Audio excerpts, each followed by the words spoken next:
Welcome to Faith Works Live. Here's your host, Rebecca Haynie. I'm so glad you're here. This is Faith Works Live, and it's truly my favorite thing that we're rocking in the free world in the beautiful state of Iowa that I love to call home, with the fine folks just like you that like to look at faith and what faith means in such a time as this. I like to describe it as a daily biblical adventure. That's what we're on. And today, I think that rings true, especially not just because I'm pontificating, but because my friend Tyler Hawkins is with us, and he's going to regale us with more of his recent adventures to Israel, to the Holy Land itself, as it's often called. I've never been there, but I'm trying not to be jealous because I get the next best thing, and that is to hear the sights and sounds of Tyler's archaeological studies of modern and ancient Israel, and he's just got more to share. Tyler, thanks for joining us. How are you? Oh, I am excellent. Thanks for having me back on. And before I forget to do this, a shout out to a listener that we have, my good friend Chris Butler. Yeah, yeah. Chris, you said? Chris Butler, financial Chris. counselor working at Camp Dodge. He reached out to me to just thank you for the Faith Work Live. He listens to it on his way home from work every day that you air. And he appreciated getting to hear my voice outside of a military context. Oh, and that's so awesome. Thank you to Chris Butler for the compliments there. Chris wins the VIL, the most valuable listener award for right now. That's right. Well, just we'll send the check in the mail. Thanks, Chris, for listening. We appreciate you. Tyler, I know there's you are again alluding to, I just introduced you as my friend. For people that don't know, you're also the pulpit minister for the Ogden Church of Christ. You are a military chaplain with the Iowa National Guard, and also in your spare time, you're getting your MDiv. And as part of your studies for this master's program, you got to go on an archaeological excavation tour. Basically, you got to tour Israel and really have a part in uncovering ancient history that affirms biblical accuracy, which I think is really cool. And we talked about that somewhat last time. This is an area that is hotly contested in the world because there's so many different, like the three major monotheistic religions all claim some sort of have some sort of claim on this land. They say ancestrally, and I would say the Abrahamic faiths, Judeo-Christian roots are correct in that. And then also the Muslim faith claims to have a special connection to this area of the world. And so it can be really difficult. You were sharing that in one of your lessons. It can be really difficult to get anything done in these areas because it is so hotly contested. It's some folks are defending this with their lives, and it can be very political to even get the permit to start digging in these areas that are thousands and thousands of years old because of that conflict. Yeah, that's 100% accurate there. That's one of the kind of unique things that we take for granted living where we do. Well, I guess there's a lot of things we take for granted living where we do. But when it comes to archaeology, when it comes to our understanding of history, a lot of times we lose perspective when it comes to world religions. You have Western religions, primarily Judeo-Christian. We'll throw Islam in there. We'll say Abrahamic religions, and then the branches off. So we can throw in things like the Latter-day Saints, like the Mormons, and these other branches that stem from the Abrahamic faith. These Western religions are based in a truth. They're based in an objective truth. They're based in historical writings that are claiming, just as the biblical text is claiming, to be accurately recording history as it happened and as God influenced the world. But that's something that Eastern religions, a lot of your Hinduism, Buddhism, Taoism, these religions, they don't have that problem because they're not making objective truth claims. Their philosophy, their religion is not steeped in historical facts, and so because of that, Christians and Jews, we have a lot of vested interest in the quote unquote Holy Land in Israel, because as these excavations have been done for centuries now, but really over the past 50 to 100 years or so, it has really ramped up in how much they're able to do, just thanks to technology and thanks to the changing political system that has allowed for more big opportunities. They're able to find so many of these places in the Bible and inscriptions of names of biblical characters that before these things were dug up, your critical scholars just said, "Oh, this is all a myth. This isn't real. This is just legend. This is just like Hercules' 12 trials. This is the same level as any type of ancient literature. But now we're finding that no, when the Bible says that this place exists, yes, it certainly did exist. And so, what a great thing to be a part of, and what a blessed opportunity I had to be there and be a part of that ongoing process of uncovering the lands over there. And until I started digging into some of this archaeological biblical evidence, I guess I never realized, because I grew up in a Christian home and I just understood that while people may disagree about the Bible, I didn't realize there was as much debate or as much doubt about the historical veracity of the biblical account. I get it if people didn't want to believe in God, but I guess I didn't realize there was as much conflict over whether or not these things are historically accurate. For example, whether or not certain tribes ever existed that the biblical record says, or certain places or people, or whether or not King David was real. I took it for granted that most people assumed that King David was a real historical figure, whether or not they believed he had any spiritual significance. And I've discovered since that, blissful naivete, sweet summer child that I was, people argue about just about everything over the last 150 years or so, especially since Darwin, and a lot of that the evolutionary and atheistic influence has conquered academia post-Enlightenment. And so now what it seems has been happening is essentially a rediscovering, sometimes a begrudging rediscovering, that lo and behold, the more that you learn from ancient history through the science of archaeology, the more the biblical account holds up. It has never, none of these findings has ever contradicted a biblical account. It just continues to confirm that maybe centuries before we had the actual evidence of it, what the Bible says is accurate. And the more evidence we find, the more that's proven to be true. And I just find that fascinating. Yeah, and I think what you just said there is worth repeating, just as a challenge to any listeners that are looking for that extra edification in their faith, or any skeptics that they love your show for the politics, but maybe when it comes to the Christianity, they're just not fully bought in. And that is exactly right. There's when it comes to the archaeological discoveries that have been made, there have been zero findings that contradict the Bible. Now, there's been findings that aren't necessarily spoken of in the Bible, but these findings only supplement our knowledge to what the Bible records. My thesis, my term paper for this class of archaeology in the Bible was on the ancient city of Hatzor. And that's a perfect example of, we only have a few verses in the entire Old Testament about the city of Hatzor. So the Bible doesn't really tell us a lot about it, other than it was a real place that really existed. But thanks to archaeology, it is confirmed that, yes, it was a real place. During the time of Judges, during the time of Joshua, during the time of Moses, it was a very real place. But through our digs and excavations, I wasn't at that dig site, but just archaeologists in general, through their work, have been able to uncover just how rich and powerful this city was. So that helps us understand the type of city that Joshua and the Israelites were coming into when they were going to war. So it allows us to paint a better picture of the type of enemies that the Israelites faced. So, but it doesn't contradict the Bible. It only adds to our understanding of what's going on in the text. Was that your assignment, is to pick a very obscure place and figure out what the Bible says about it? Yeah, not necessarily obscure per se, but yeah, that we were kind of challenged to pick a site where there's been a lot of historical research, but might not necessarily be examined quite as closely from a biblical framework, because everybody wants to study Bethlehem, right? Sure.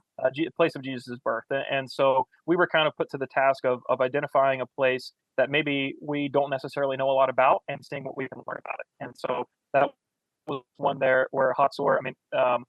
That was one I wrote a 20-page research paper and had about 10 to 15 pages more material, but just in real short.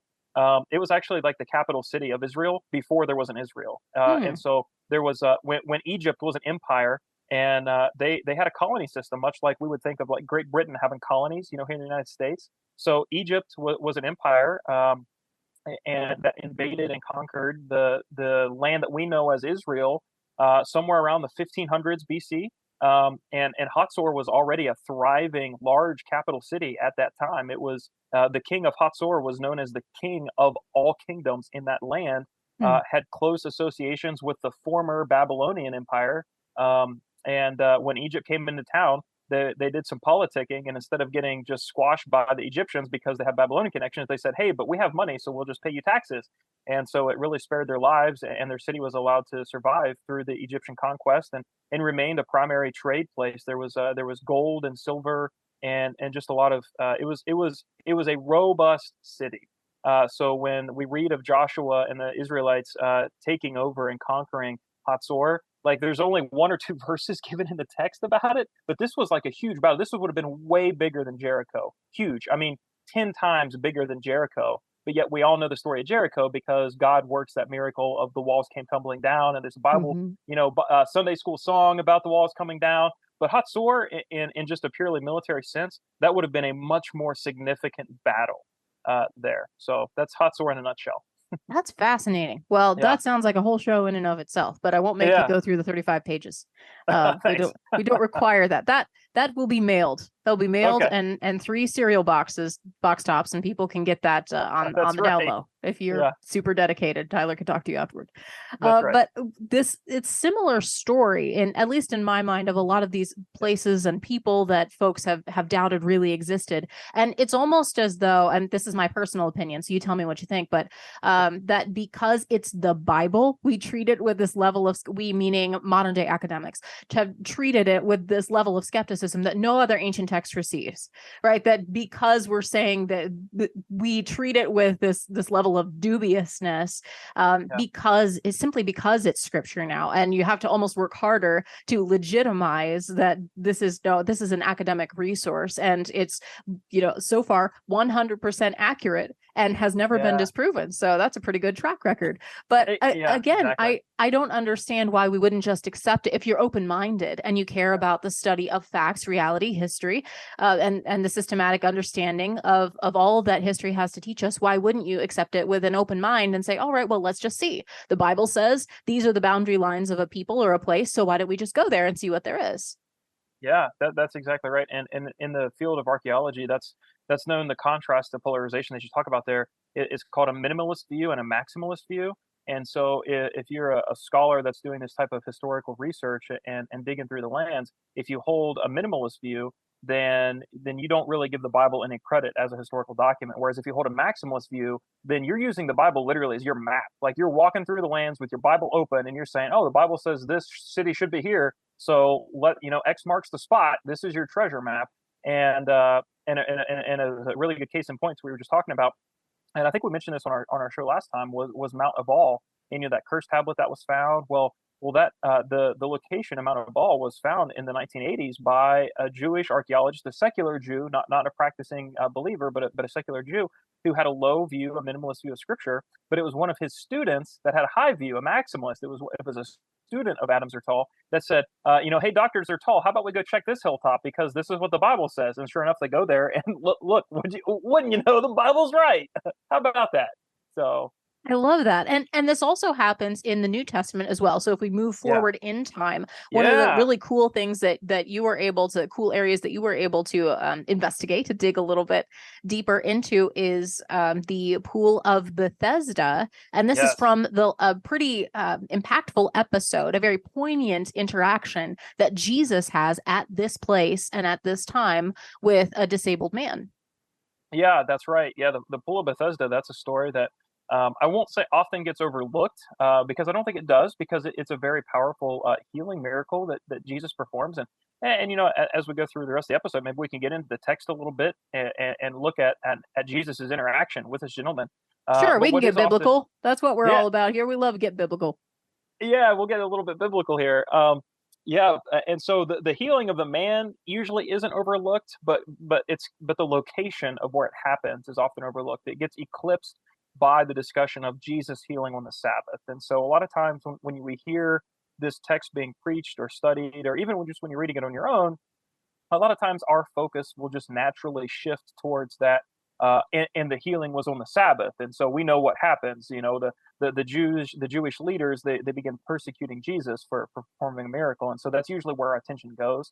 But really, when we shift our focus over to the location and the pool of Bethesda, it really adds a much deeper layer to what's happening here, and to our discussion that we were just having on the role of archaeology in the Bible. This pool, the pool of Bethesda, was something that for a long time, many centuries, your critical scholars, your historians, the people who didn't approach the Bible the same way that you and I would, of just, oh, the Bible says pool of Bethesda, oh, so there must be a pool here. The people that have that low view of Scripture, when they would read that text, they would say, oh, well, we all know there's no pool in Jerusalem, so obviously this is a made up fairy tale story, and at best, this pool of Bethesda is just a metaphor.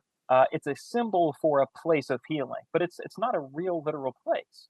Um, Till somebody broke out the spade and the shovel, and in the 1880s, I can't remember the names of the team. I didn't really study the team itself, but in the 1880s, there was a team of archaeologists that began breaking ground just north of the city of Jerusalem, where the pool of Bethesda would be, according to the biblical account.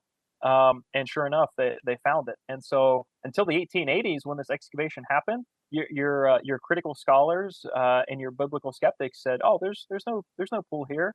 Well, you do a little bit digging, and you know what? The Bible was right once again. And so, kind of my favorite quote that I was sharing with you before we started recording was that if you just allow if you use the Bible as your guide, it will always lead you through the truth.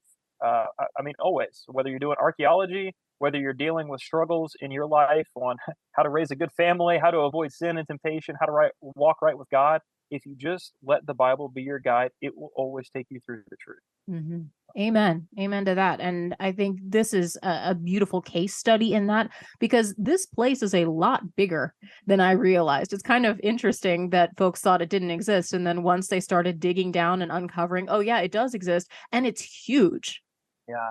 Yeah. Like, how could we this miss thing, that? Yeah, this thing is about the size of a soccer field, and so for the real Americans out there who don't know the size of a soccer field because they only care about Americano de football or There's football de one kind of Americano, football, man. there's Just there's one. only one kind of football, right? So a true legitimate soccer field is actually a little bit larger than a football field. I mean, this thing was about 315 feet long by about 200 or so feet wide. I mean, and up to at its deepest 49 feet deep. So, I mean, we're talking about this is bigger than like Olympic swimming pools. This is bigger than a dive pool, even. This is a remarkably large pool. And so the reason why it took them so long to find it was because of other buildings. Part of it had been filled in over time, and other structures had been built on top of it.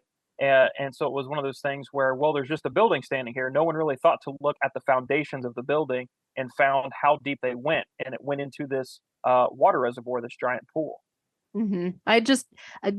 Taking a moment to think, if I were a builder, if I were an architect, or if I were just a homeowner in that area of the world, having to get a building permit just because anything, you might turn over a spade of dirt and discover something that was an artifact from 6,000 years ago. Like, as a history nerd, that's amazing, and I would be in my element. But as anyone that would try to get anything done around there, that's got to be pretty difficult. The level of permits that you have to go through would just be a hassle. Oh yeah. I can't even imagine. Like, I go in my backyard and I want to like plow for a garden or something, and it just, what do I uncover? More dirt. But you go over there and you start deciding you want to plow for a garden, and you could, uncover the tomb of King David. Like, right. It's crazy. Yeah. And you see these pottery shards or these coins. You're just like, oh, that's just Roman Empire. That's nothing. We got tons of that in the backyard. Yeah, no big deal. It's only 2,000-year-old gold coins with the face of Augustus Caesar on them. No big deal. Everybody has one of these. Bug me when we get back to zero. That's yeah, that's right. Oh man, put that back in the pottery shed. But getting back to this this particular episode in the life of Jesus, I don't know if you've seen The Chosen. I really like the way that they filmed this interaction. There's a whole episode that's dedicated basically to this moment, and it imagines, of course, this is outside the biblical account, but it imagines the cultural context in which a Jewish man would be waiting here at this pool for basically a pagan miracle. Like a pagan supernatural act. And the scripture doesn't give us a ton of context in that. This would have been something that we know from outside study, or that people would have understood a little bit better at the time what this place was all about. But you went through that in your teachings in Ogden too. And I find this really fascinating, imagining this particular scenario and what this man's thought process would have been like, what his life would have been like before he meets with Jesus at that time, and what this pool was all about. Yeah, absolutely. That's something that I'm not caught up on The Chosen yet. I would like to. My parents, talking with them, they're caught up on it, and they said that the episode with this healing. So correct me if I'm wrong, because I haven't seen it myself, but I think they said that the way that they have this man portrayed is that he's at this pool of healing, and that it's actually the brother of Simon the Zealot. I in the think show? yes, I think that's right. So they pictured the two of them as brothers. Yes, that's correct. Yeah. Because it's been a minute since I saw this one, but he has an accident in his Okay. childhood. And so that's Oh, what leaves him lame. And you see the brothers playing, and then you see him grow up, and they film it really well. Again, none of this is specifically yeah, noted in scripture at all. So it's all imagined, and there's some poetic yeah, license. So you have to be okay with that. But the yeah. way that they lead up to the dramatic encounter with Christ includes a lot of details that I was unaware of, like what this whole pool was all about, and how strange it would have been for a Jewish man, it specifically, to be here in this kind of clash of cultures, and that he really was the way that they help you to understand that he really was low on hope. Yeah, yeah, absolutely. And so that's something I can speak in and fill in a little bit more as far as the history and what has been found there. And actually, when my parents were telling me about it, it's because they listened to my sermon, and so then they had to ask the same question about the chosen. And so yeah, as far as kind of the cultural milieu around it, like yeah, we see some of that, and some of the research that's been done there, and some of the findings. And as far as it being Simon's brother, I mean, we don't know, right? It makes for a good story. I mean, odds of that actually being, Simon the Zealot's brother, probably pretty low, but I bet it may never zero. But it makes Mm-hmm. for a really good story to help us appreciate the emotional weight that would have been surrounding the healing at this pool. So most likely not his brother, but a lot of that other stuff and the details, yeah, probably pretty accurate. And so, what are some of those details from a very historical perspective? So when they were doing these excavations back in the 1880s, and of course there's been more done over time, but something they began to find were these they're called votive offerings, and these votive offerings would be sacrifices that you would bring to pagan deities, and so some of the types of offerings they were finding would be actually ceramic or pottery casts of body parts, and so that sounds kind of strange to us today to have like a body part cast in pottery and use that as your sacrifice. That just sounds kind of strange. And so, but in the Greco-Roman times, this wasn't that peculiar. They found these all across the Roman Empire. And so, if you were sick, if your body was broken in some way, you were suffering some ailment, whatever part of your body wasn't working properly, you would have this ceramic cast made, and you would bring it to these healing pools and to a temple to the Greco-Roman gods, and you would say, "This is my body part that's broken. Please fix it." Basically, and so when they begin finding these at this pool, because before they found these votive offerings, right, they found the pool first, and then as they dig more around the area, they find these votive offerings. So initially, they're thinking, okay, well, this must be a Jewish pool because it's so close to the temple. I mean, it's located. I'm going to super ballpark here, maybe a quarter mile or less. I mean, it's not very far at all. Maybe way less than a quarter. Maybe only a couple hundred meters Mm. from the north wall of the Temple Mount. The temple where the Jews would bring their sacrifice. So because this pool was found so close, the immediate assumption was this must have been a pool of ritual cleansing that the Jews would have used before entering the temple. Well, there's a big problem with that. One is that there's no entryway into the temple from the north wall. And so the primary entry is on the south wall, and you're looking at a good half mile or more away through the city to get there. And there's already ritual cleansing pools on the south wall. So why would there be a north one? Well, they had that question answered when they found these votive offerings. And so when they found these offerings, what the scholars have come to the conclusion of is that this pool, the pool of Bethesda, was actually what's called an Asclepion, which would be a Greco-Roman pool of healing that is named after the Greek god Asclepius. And so, if anybody is familiar or has ever set foot in an ambulance or a hospital or a clinic today, and you see the emblem of a rod or a staff, and there's a snake curled around it, climbing up it, that's kind of a universal symbol today for being a hospital or a clinic or a medical associated facility. Well, that rod with a snake was actually it's the symbol for the Greek god Asclepius, who is the Greek god of healing.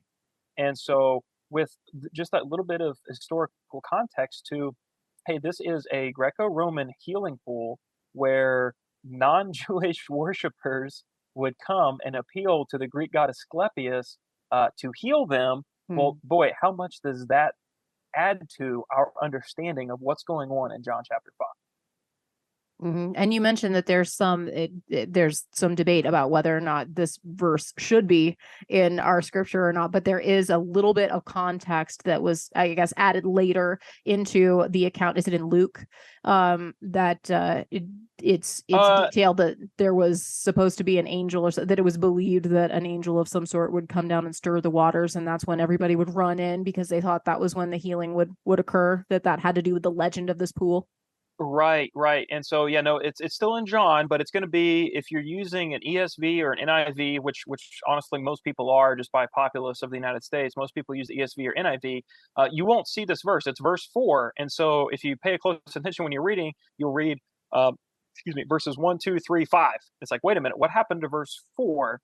And so actually what I'll do is I'll just read that real quick.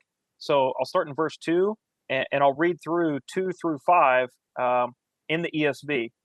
Now there is in Jerusalem by the sheep gate a pool in Aramaic called Bethesda, which has 5 roofed colonnades. In these lay a multitude of invalids, blind, lame, and paralyzed.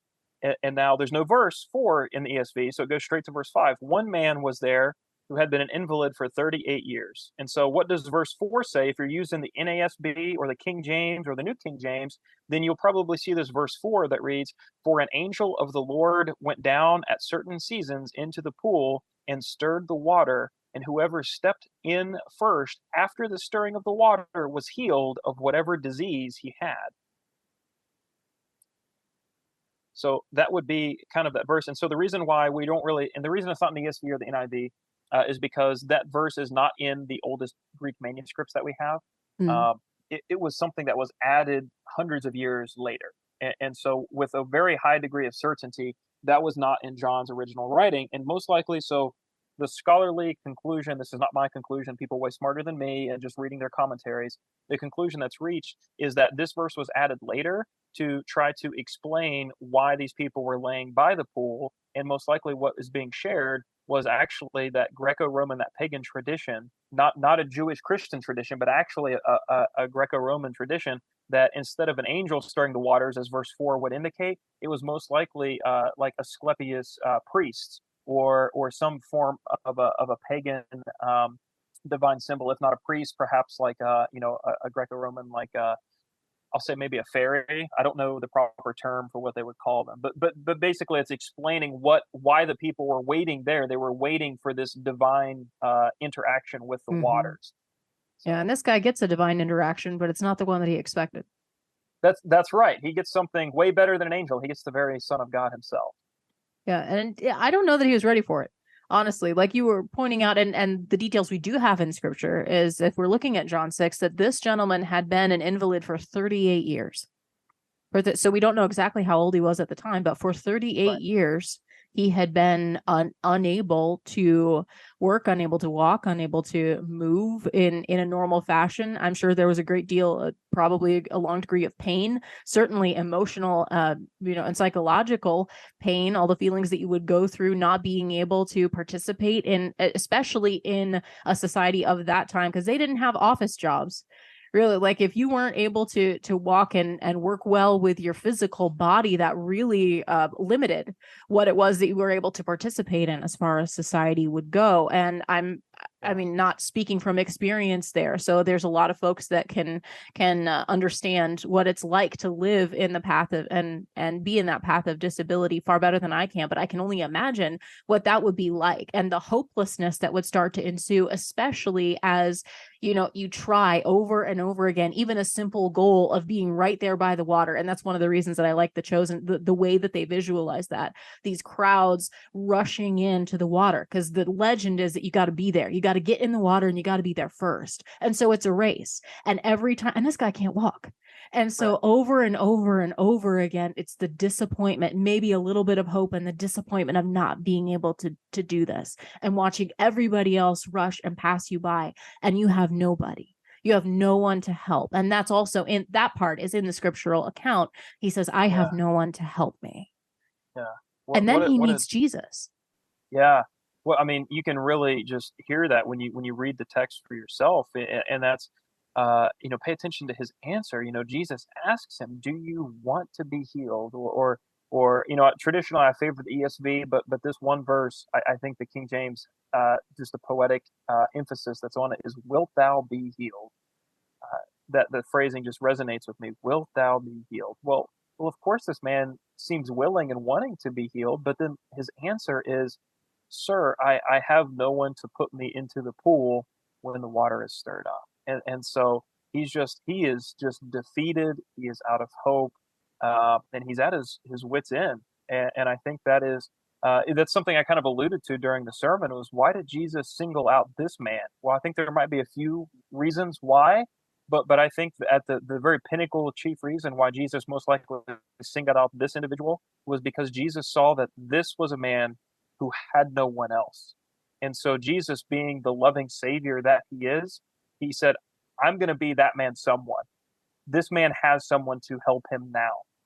And now, of course, when Jesus heals him, the waters aren't necessary, right? That there's no pagan water that's needed. And Jesus is making it clear that he alone is the great physician. And it would be Jesus that does the healing, and not Asclepius, not these waters, not some pagan priest, but it would be Jesus alone that performed that miracle and was able to get him to rise up and walk.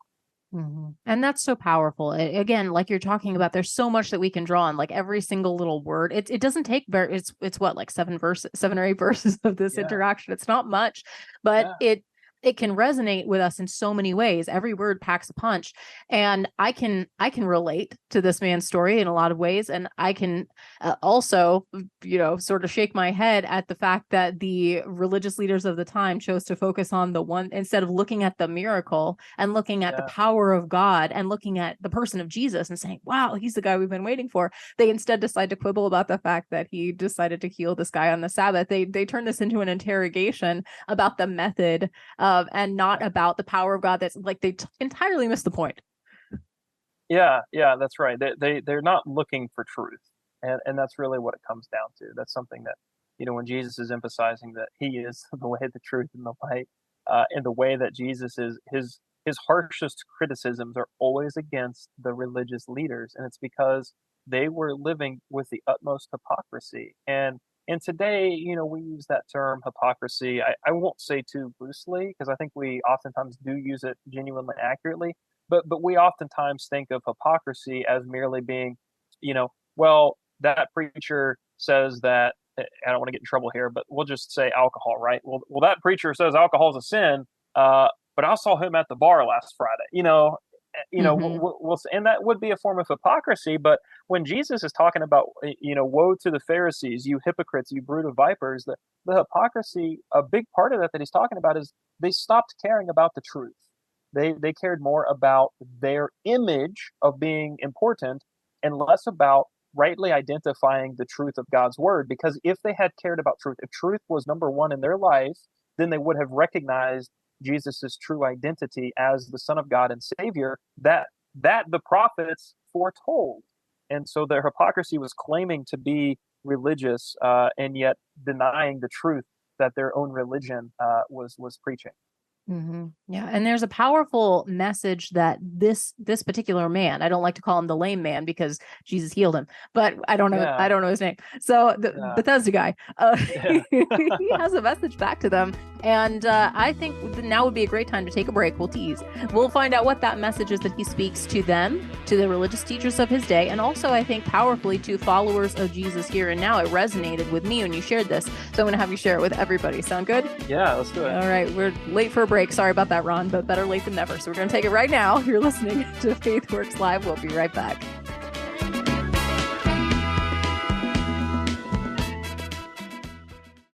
In today's world, security has never been more vital. And at FaithWorks Live, we're proud to partner with VeriGuard Security. It's a professional physical security service, and they're really raising the bar in security and private investigations. Whether you need a team of professional officers to protect what you have worked hard to build, or their mobile security units for multiple properties or large locations, from business or corporate properties to your home or neighborhood. Perhaps you've got an event coming up. They secure quality security coverage for events large and small, because it's about peace of mind and protecting you, your family, your team, and your property. Settle for nothing less than the best when it comes to your security. You shouldn't have to compromise. When it comes to security, you can trust VeriGuard. Contact them today at veriguard.us. That's VARA guard.us. For security service, you can trust VeriGuard.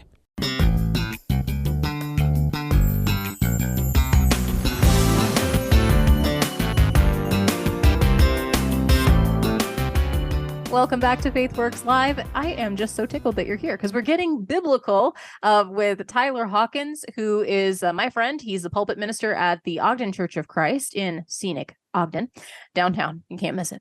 And he's also a military chaplain with the Army National Guard, recently returned from an excavation excursion to Israel, because there's nothing that this guy doesn't do. It's no stone unturned in pursuit of biblical truth.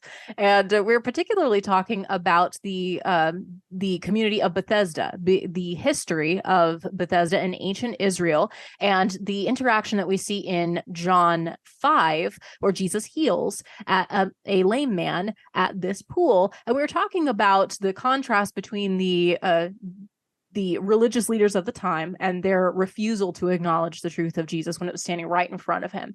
And Tyler, you point out that he has a very powerful, very simple rebuttal to the accusations of the religious teachers against Jesus. And I wondered if you'd share that.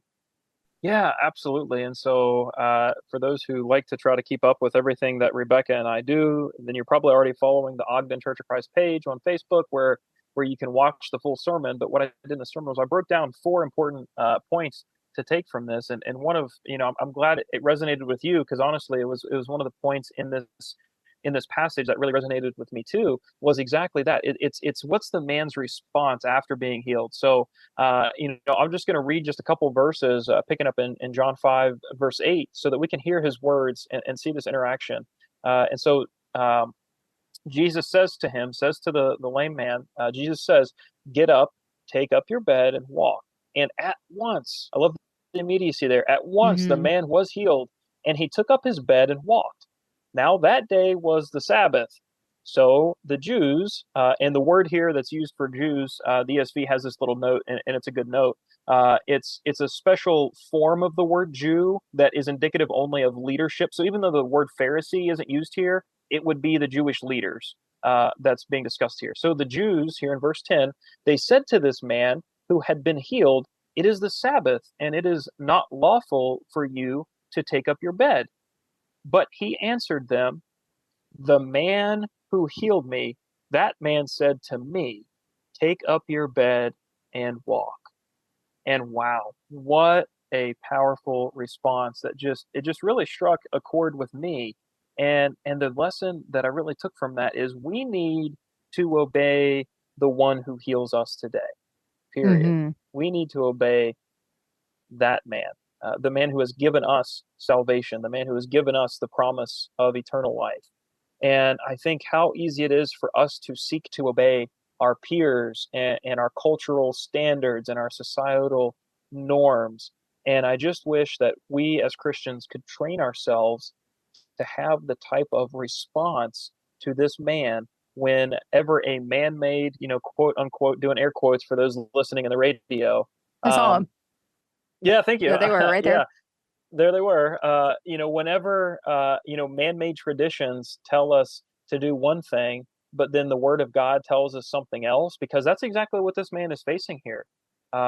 Sabbath law said don't work, but it was man-made tradition that added hundreds of specific ways of working and not working. And one of those ways, according to rabbinic tradition, not Mosaic law, but by the traditions of man, was that you couldn't carry your bed. And now keep in mind, folks, 2,000 years ago, they didn't have Serta mattresses. It wasn't like this guy had a 100-pound, or probably more than that. I don't know how heavy king size mattresses are, but he wasn't toting around some memory foam gigantic mattress. It was probably literally like some scraps of straw and a piece of leather, or maybe like a thin wooden plank. Like, this is not a heavy weight that he would be carrying. It'd be more comparable to like a camping mat that we have today. And so it was by man-made tradition that you couldn't carry that around. And so what if we trained ourselves the next time that, say, someone wrongs us in some way, somebody, cuts us off in on the highway or something, does something to insult us or really offend us in some way. And instead of getting angry, because that's what our society tells us we should be doing is pursuing vengeance. Instead of getting angry and looking to start a fight, what if we said, hey, the man who forgave me, he said to me, forgive others. Mm-hmm. What if, I'm a happily married man, but that doesn't mean that my marriage is perfect. My wife and I, we love each other very much, but we get into a few tiffs here and there.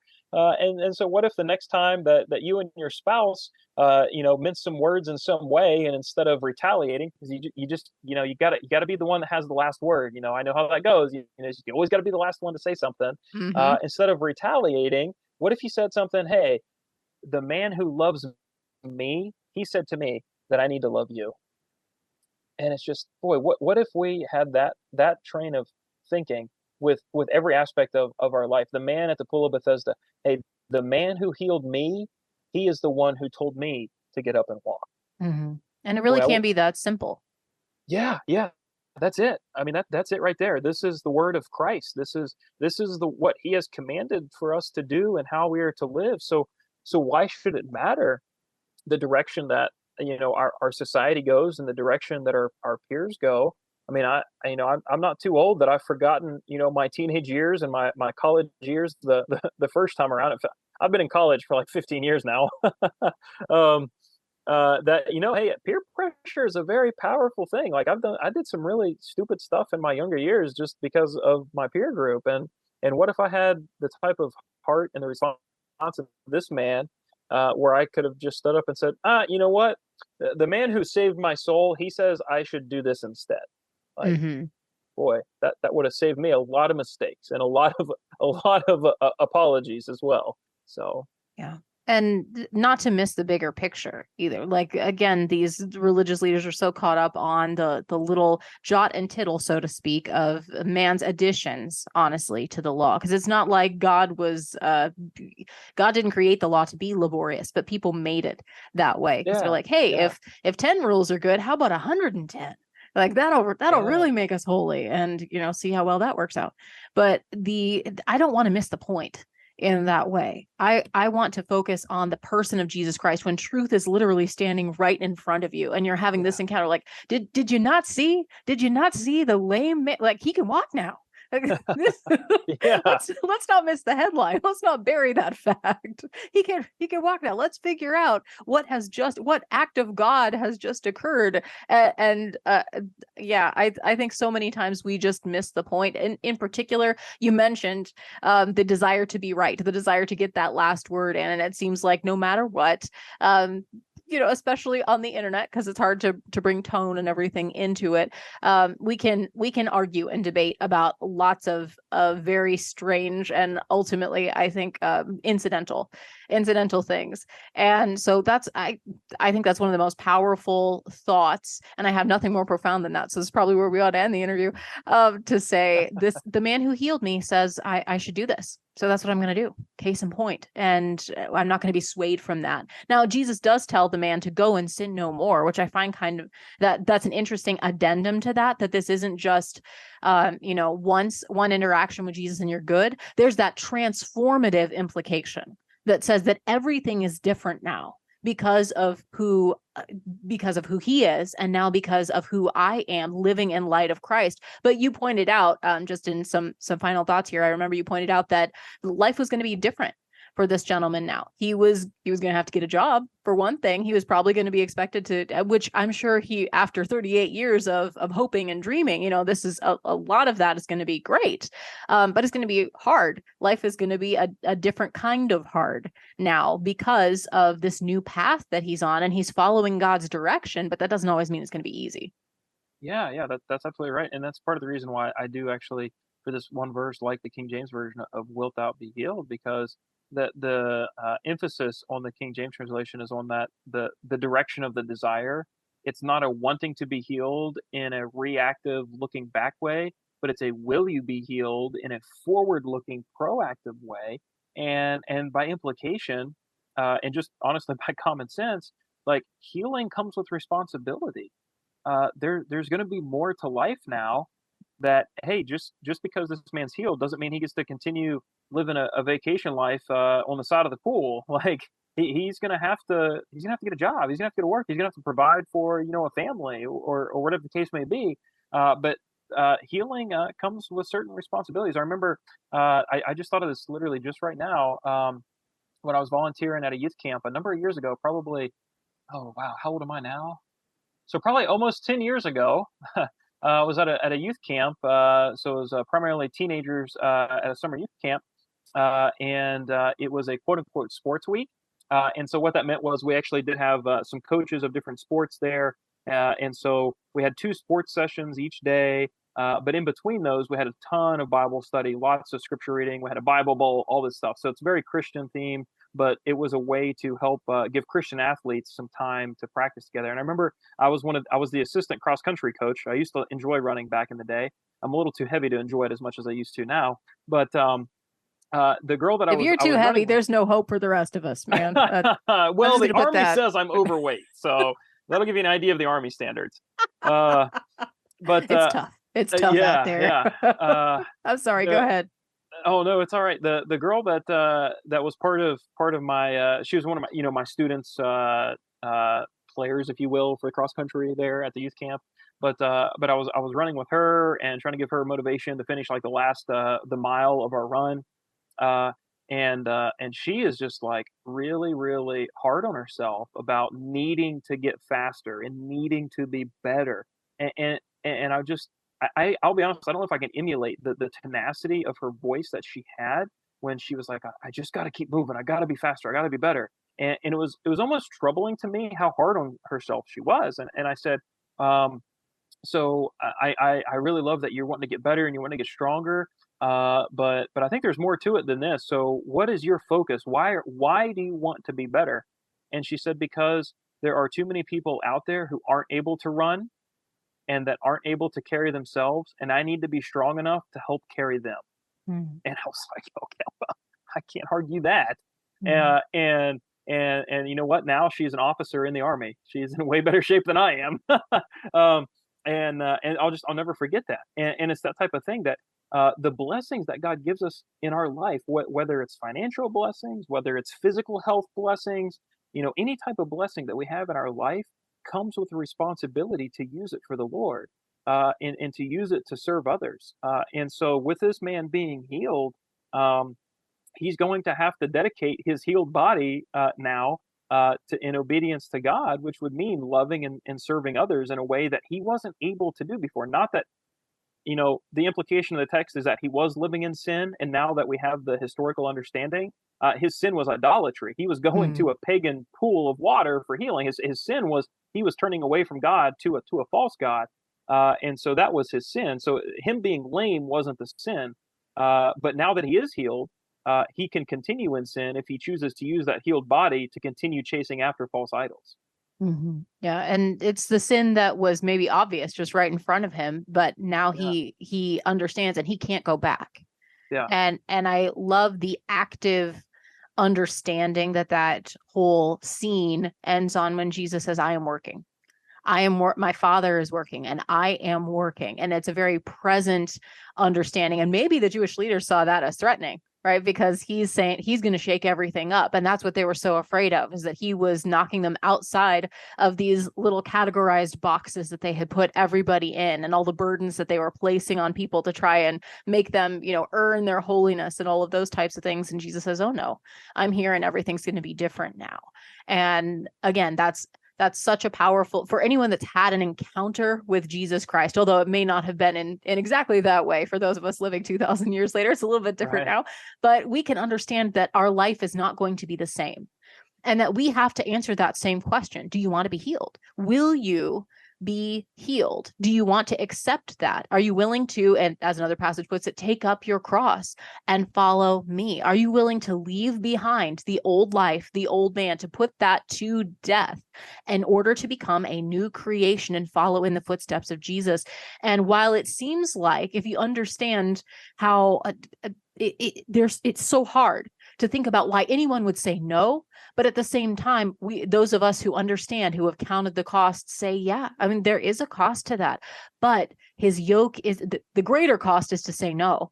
The greater cost is to deny that and to continue to live in brokenness and in despair and heading towards the death that our sins are earning every single day, to be fettered by those chains when Jesus offers ultimate freedom.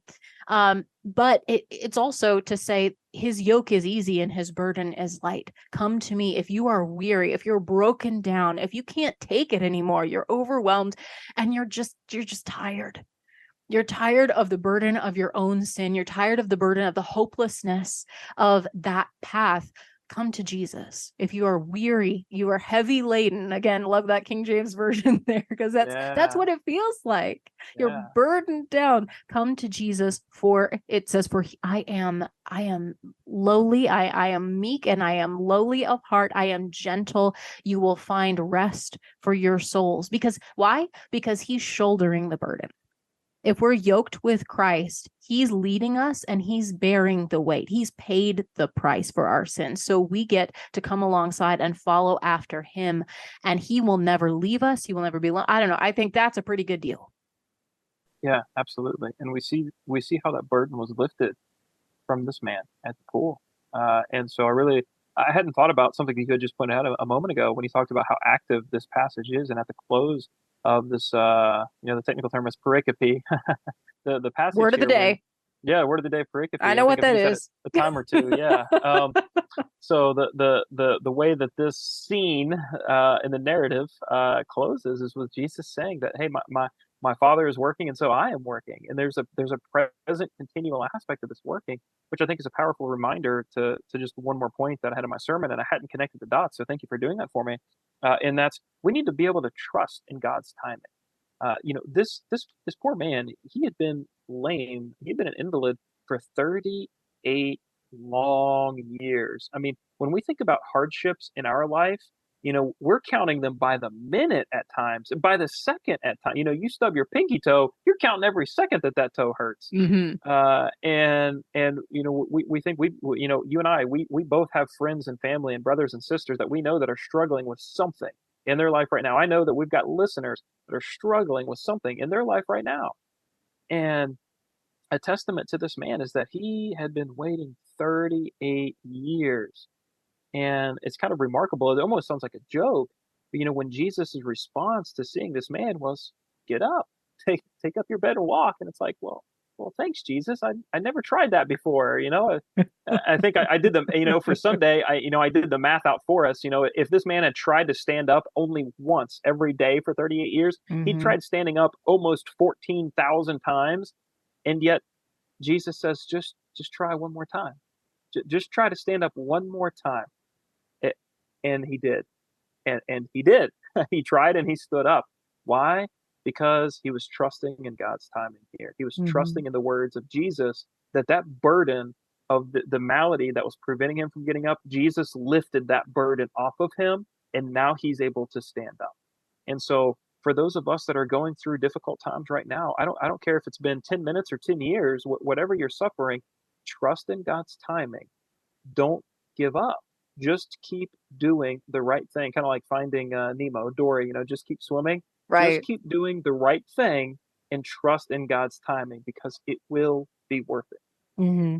Yeah. And just keep doing the right thing in the interim too. Just keep doing what he says, even if you don't see the immediate benefit of it. I think is kind of related to that. Trusting in God's timing means you're being faithful in the interim, because I don't know, maybe it's just me, but if I feel like I'm waiting for something and waiting to see the results, you could start to grow a little bit of consternation in the interim, or just being like, all right, God, it's not again today. Like I'm getting frustrated. Like I'm impatient with God's perfect timing. Who am I?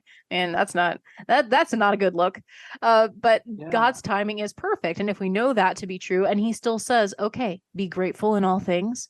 We can pray in all circumstances. We can rejoice in all circumstances. We can be patient in tribulation. It's not like we don't have enough to do to just love one another and probably to watch our tongues. Like that's for me, at least, that's a full-time job. So to keep watch, to keep guard over my tongue over my thoughts, and to find ways to be kind, to love, to encourage one another, and to be watchful. I mean, all of that is quite enough. And then when he blesses me in his good timing, in due season, we will reap the good reward if we do not give up. So do not be weary in well doing. Tyler Hawkins, I am so blessed by your insights in this. Thanks for going to Israel and for sending us this radio postcard along the way, for sharing your wealth of insights, and just bless you and your family. Oh, of course. Love being here and love the listening audience. Check out the podcast from this and from our earlier conversations. They're all up on our podcast. So whether that's on Spotify, iTunes, Spreaker, Podbean, I think there's like 15 others, but I don't even know what all their names are. So if you just search Faith Works Live or my name, Rebecca Haynie, last name spelled Haynie, you should find it. If not, email me, connect with us on Facebook, message me there, and I will help direct you to wherever fine podcasts are purveyed. And until next time, we have a mission. So let's be about it. Our mission, should you choose to accept it, is to love God, to serve others, and to live free.